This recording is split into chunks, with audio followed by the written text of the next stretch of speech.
ओम शांति। 13 अगस्त 2024। बाबा के महावाक्य। मीठे बच्चे, योग द्वारा तत्वों को पावन बनाने की सेवा करो, क्योंकि जब तत्व पावन बनेंगे तब इस सृष्टि पर देवताए पांव रखेंगे। प्रश्न: तुम्हारी नई राजधानी में किसी भी प्रकार की अशांति नहीं हो सकती है, क्यों? उत्तर: पहला, क्योंकि वह राजाई तुम्हें बाप द्वारा वर्षे में मिली हुई है। दूसरा, वरदाता बाप ने तुम बच्चों को अभी ही वरदान अर्थात वर्षा दे दिया है, जिस कारण वहां अशांति हो नहीं सकती। तुम बाप का बनते हो तो सारा वर्षा ले लेते हो। ओम शांति। बच्चे तो जानते हैं, जिसके हम बच्चे हैं उनको सच्चा साहिब भी कहते हैं। इसलिए आजकल तुम बच्चों को साहिबजादे भी कहते हैं। सच के ऊपर भी एक पौड़ी है, सच खाना सच पहनना। भल यह मनुष्यों की बनाई हुई है, परंतु यह बाप बैठ समझाते हैं। बच्चे जानते हैं, ऊंचे ते ऊंचा बाप ही है, जिसकी बहुत महिमा है, जिसको रचयिता भी कहते हैं। पहले पहले है बच्चों की रचना। बाप के बच्चे हैं ना। सब आत्माएं बाप के साथ रहती हैं। उनको कहा जाता है बाप का घर, स्वीट होम। यह कोई होम नहीं, बच्चों को मालूम है वह हमारा स्वीटेस्ट बाप है। स्वीट होम है शांति धाम। फिर सत्युग भी स्वीट होम है, क्योंकि वहाँ हर घर में शांति रहती है। यहाँ घर में लौकिक माँ बाप के पास भी अशांति है, तो दुनिया में भी अशांति है। वहाँ तो घर में भी शांति, तो सारी दुनिया में भी शांति रहती है। सत्युग को नई छोटी दुनिया कहेंगे। यह पुरानी कितनी बड़ी दुनिया है।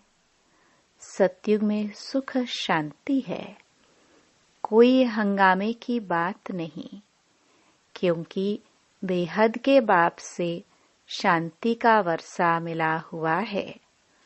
गुरु गोसाई आशीर्वाद देते हैं, पुत्रवान भव, आयुष्वान भव।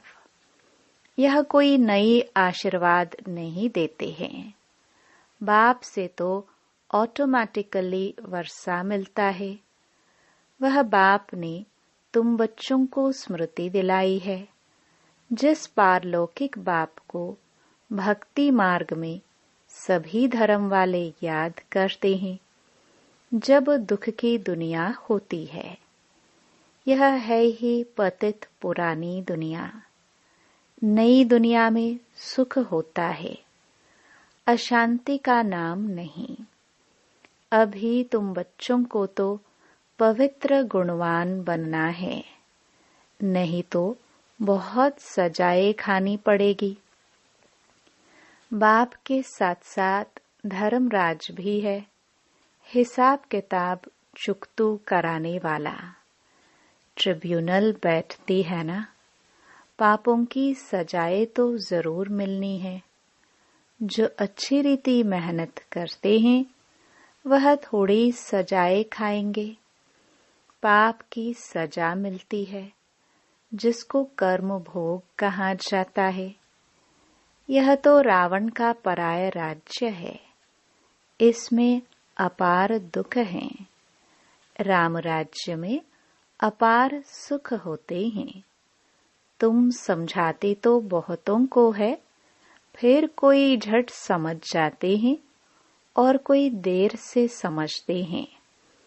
कम समझते हैं तो समझो इसने भक्ति देरी से की है। जिसने शुरू से भक्ति की है वह ज्ञान को भी जल्दी समझ लेंगे, क्योंकि उनको आगे नंबर में जाना है। तुम जानते हो हम आत्माएं स्वीट होम से यहाँ आई हैं। साइलेंस मूवी टॉकी है ना। बच्चे ध्यान में जाते हैं तो सुनाते हैं कि वहाँ मूवी चलती है। उनका कोई ज्ञान मार्ग से ताल्लुक नहीं। मुख्य बात है अपने को आत्मा समझ, बाप को याद करो, बस और कोई बात नहीं। बाप निराकार, बच्चे भी यानी आत्मा भी इस शरीर में निराकार है और कोई बात ही नहीं उठती। आत्मा का लव तो एक परमपिता परमात्मा के साथ ही है। शरीर तो सब पतित हैं, तो पतित शरीर से लव हो ना सके। आत्मा भल पावन बन जाती है, परंतु शरीर तो पतित है। पतित दुनिया में शरीर पावन बनता ही नहीं। आत्मा को तो पावन यहाँ बनना है, तब इन पुराने शरीरों का विनाश होगा। आत्मा तो अविनाशी है। आत्मा का काम है बेहद के बाप को याद कर पावन बनना। आत्मा पवित्र है तो शरीर भी पवित्र चाहिए। वह मिलेगा नई दुनिया में। आत्मा भल पावन बन जाए। आत्मा को एक परमपिता परमात्मा के साथ ही योग लगाना है। बस इस पतित शरीर को तो टच भी नहीं करना है। यह आत्माओं से बाप बात करते हैं। समझने की बातें हैं ना। सतयुग से लेकर कलयुग तक शरीरों के साथ लटके हो। भल वहाँ आत्मा और शरीर दोनों पवित्र हैं। वहाँ विकार में जाते नहीं, जिससे शरीर या आत्मा विकारी बने। वल्लभाचारी भी होते हैं, टच करने नहीं देते। तुम जानते हो उन्हों की आत्मा कोई निर्विकारी पवित्र नहीं होती। वह एक वल्लभाचारी पंथ है जो अपने को ऊंच कुल वाले समझते हैं। शरीर को भी टच करने नहीं देते हैं। यह नहीं समझते कि हम विकारी अपवित्र हैं। शरीर तो भ्रष्टाचार से पैदा हुआ है। यह बातें बाप आकर समझाते हैं। आत्मा पावन बनती जाती है तो फिर शरीर भी बदली करना पड़े। पावन शरीर तो तब बने जब 5 तत्व भी पावन बन जाए। सतयुग में तत्व भी पवित्र होते हैं, तब शरीर भी पवित्र बनते हैं। देवताएं पतित शरीर में पतित धरनी पर पैर नहीं रखते हैं। उनकी आत्मा और शरीर दोनों पवित्र पावन होते हैं, इसलिए वह सतयुग में ही पैर धरते हैं। यह है पतित दुनिया। आत्मा पारलौकिक बाप परमात्मा को याद करती है। एक है शारीरिक बाप, एक है अशरीरी बाप। अशरीरी बाप को याद करते हैं क्योंकि उनसे ऐसा सुख का वर्षा जरूर मिला है, तो याद करने बिगर रह नहीं सकते। भल इस समय तमो प्रधान बने हैं तो भी उस बाप को जरूर याद करते हैं, परंतु यह फिर उल्टी शिक्षा मिलती है कि ईश्वर सर्वव्यापी है। फिर इस बात में भी मूंझ पड़ते हैं कि मनुष्य मनुष्य ही बनता है। यह सब भोले बाप आकर समझाते हैं। बाप एक ही मन मनाभव का मंत्र देते हैं, उनका भी अर्थ चाहिए। अपने को आत्मा समझ बाप को याद करो, बस यही धुन लगी रहे जिससे तुम पावन बन सकेंगे। देवताएं पवित्र हैं, अब बाप आकर फिर से ऐसा पवित्र बनाते हैं। सामने एम ऑब्जेक्ट रख देते हैं। जो बूत मूर्ति बनाने वाले होते हैं, मनुष्य की सूरत देख झट उनका बूत बना देते हैं, जैसे कि वह जीता जागता सामने बैठा है। वह तो जड़बूत हो जाते हैं।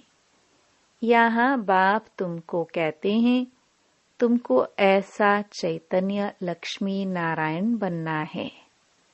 कैसे बनेंगे? मनुष्य से देवता तुम इस पढ़ाई और प्योरिटी से बनेंगे। यह स्कूल है ही मनुष्य से देवता बनने का। वह जो भूत आदि बनाते हैं उसको आर्ट कहा जाता है। हूबहू वही शक्ल आदि बनाते हैं। इसमें हूबहू की तो बात ही नहीं। यह तो जड़ चित्र है। वहां तो तुम नेचुरल चैतन्य बनेंगे ना। 5 तत्वों का चैतन्य शरीर होगा। यह तो जड़ चित्र मनुष्यों का बनाया हुआ है। हूबहू तो हो ना सके, क्योंकि देवताओं का फोटो तो निकल ना सके। ध्यान में भल साक्षात्कार करते हैं, परंतु फोटो निकल ना सके। कहेंगे हमने ऐसा दीदार किया। चित्र तो न खुद न कोई और बना सके। खुद ऐसा तब बनेंगे जब बाप से नॉलेज लेकर पूरी करेंगे, तब हूबहू कल्प पहले मिसल बनेंगे।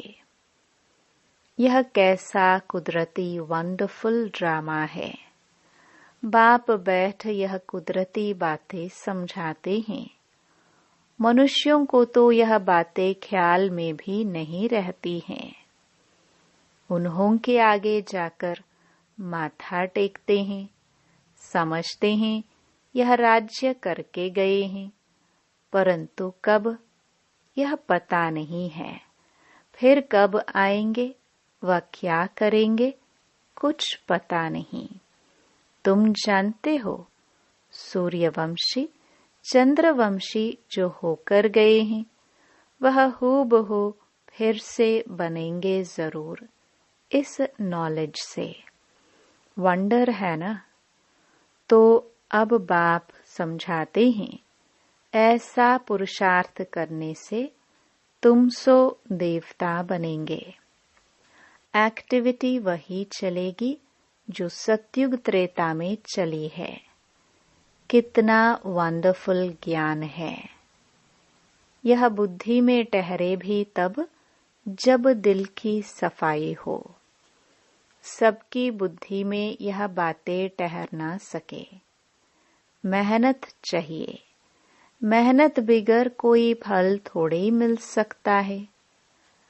बाप तो पुरुषार्थ कराते रहते हैं। भल ड्रामानुसार ही होता है, परंतु पुरुषार्थ तो करना होता है। ऐसे थोड़ी बैठ जाएंगे, ड्रामा में होगा तो हमसे पुरुषार्थ चलेगा। ऐसे भी जंगली ख्यालात वाले बहुत होते हैं। हमारी तकदीर में होगा तो पुरुषार्थ जरूर चलेगा। अरे, पुरुषार्थ तो तुमको करना है। पुरुषार्थ और प्रारब्ध होती है। मनुष्य पूछते हैं, पुरुषार्थ बड़ा या प्रारब्ध बड़ी? अब बड़ी तो प्रारब्ध होती है, परंतु पुरुषार्थ को बड़ा रखा जाता है, जिससे प्रारब्ध बनती है। हर एक मनुष्य मात्र को पुरुषार्थ से ही सब कुछ मिलता है। कोई ऐसे भी पत्थर बुद्धि हो पड़ते जो उल्टा उठा लेते हैं। समझा जाता है इनकी तकदीर में नहीं है, टूट पड़ते हैं। यहाँ बच्चों को कितना पुरुषार्थ कराते हैं, रात दिन समझाते रहते हैं। अपने कैरेक्टर्स जरूर सुधारने हैं। नंबर 1 कैरेक्टर है पावन बनना। देवता तो है ही पावन, फिर जब गिर पड़ते हैं, कैरेक्टर्स बिगड़ते हैं, तो एकदम पतित बन जाते हैं। अभी तुम जानते हो, हमारा तो A1 कैरेक्टर था, फिर एकदम गिर पड़े। सारा मदार है पवित्रता पर, इसमें ही बहुत डिफिकल्टी होती है। मनुष्य की आंखें बहुत धोखा देती हैं, क्योंकि रावण का राज्य है। वहां तो आंखें धोखा देती ही नहीं। ज्ञान का तीसरा नेत्र मिल जाता है, इसलिए रिलीजन इज माइट कहा जाता है। सर्वशक्तिमान बाप ही आकर के यह देवी देवता धर्म स्थापन करते हैं। भल करती तो सब आत्मा है, परंतु मनुष्य के रूप में करेगी। वह बाप है ज्ञान का सागर। देवताओं से इनकी महिमा बिल्कुल अलग है। तो ऐसे बाप को क्यों नहीं याद करेंगे? उन्हों को ही नॉलेजफुल बीज रूप कहा जाता है। उनको सत चित आनंद क्यों कहा जाता है? झाड़ का बीज है, उनको भी झाड़ का मालूम तो है ना, परंतु वह है जड़ बीज।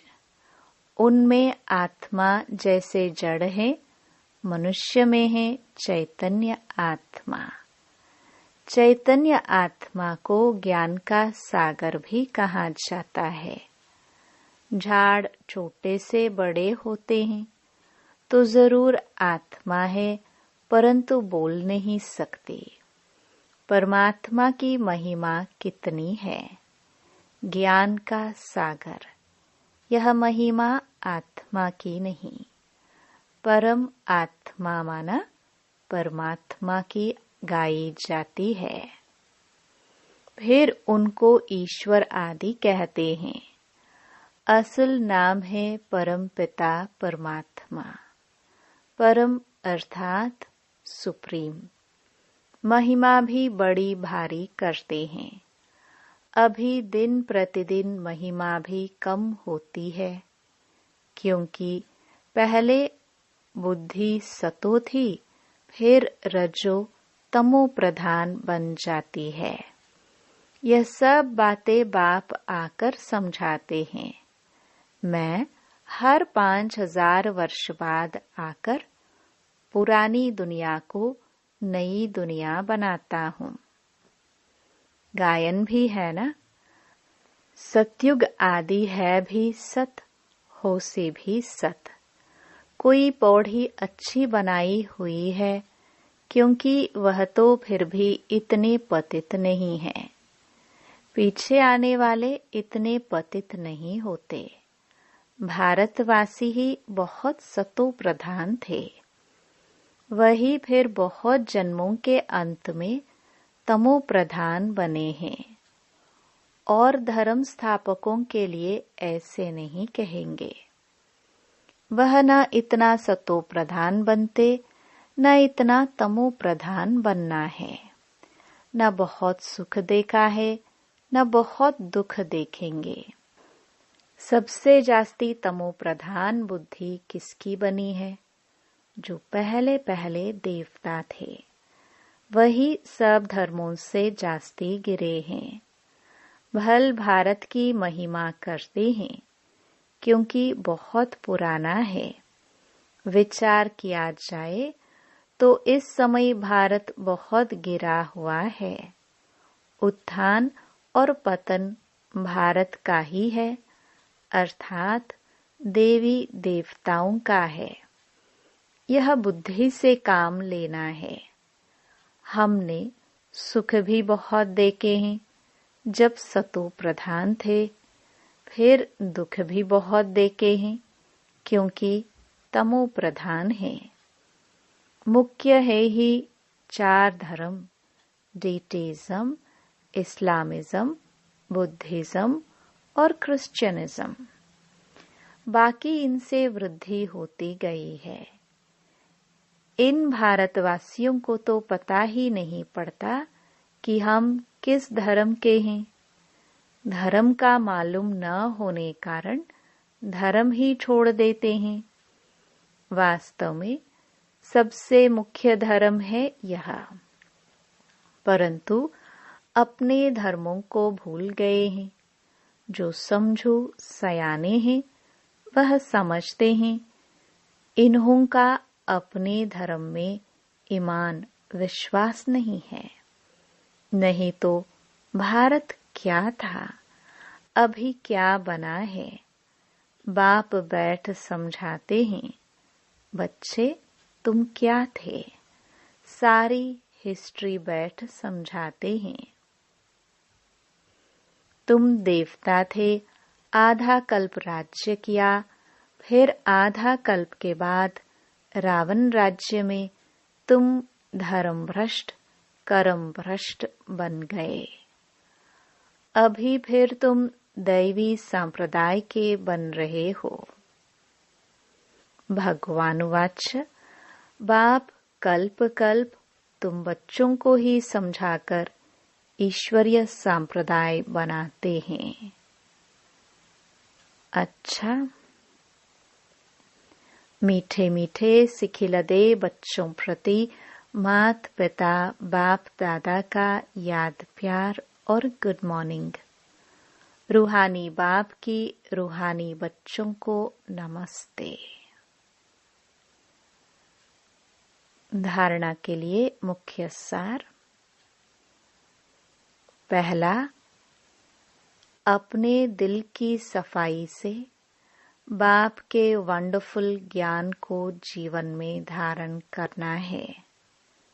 पुरुषार्थ से ऊंच प्रारब्ध बनानी है। ड्रामा कहकर ठहर नहीं जाना है। दूसरा, रावण राज्य में क्रिमिनल आंखों के धोखे से बचने के लिए ज्ञान के तीसरे नेत्र से देखने का अभ्यास करना है। पवित्रता जो नंबर 1 कैरेक्टर है, उसे ही धारण करना है। वरदान। ब्राह्मण जन्म की जन्म पत्री को जान, सदा खुशी में रहने वाले श्रेष्ठ भाग्यवान भव। ब्राह्मण जीवन नया जीवन है। ब्राह्मण आदि में देवी देवता हैं और अभी बीके हैं। ब्राह्मणों की जन्म पत्री में तीनों ही काल अच्छे से अच्छा है। जो हुआ वह भी अच्छा, और जो हो रहा है वो और अच्छा, और जो होने वाला है वह बहुत बहुत अच्छा। ब्राह्मण जीवन की जन्म पत्री सदा ही अच्छी है, गारंटी है। तो सदा ऐसी खुशी में रहो कि स्वयं भाग्य विधाता बाप ने भाग्य की श्रेष्ठ रेखा खींच दी, अपना बना लिया। स्लोगन। एक रस स्थिति का अनुभव करना है तो एक बाप से सर्व संबंधों का रस लो। ओम शांति।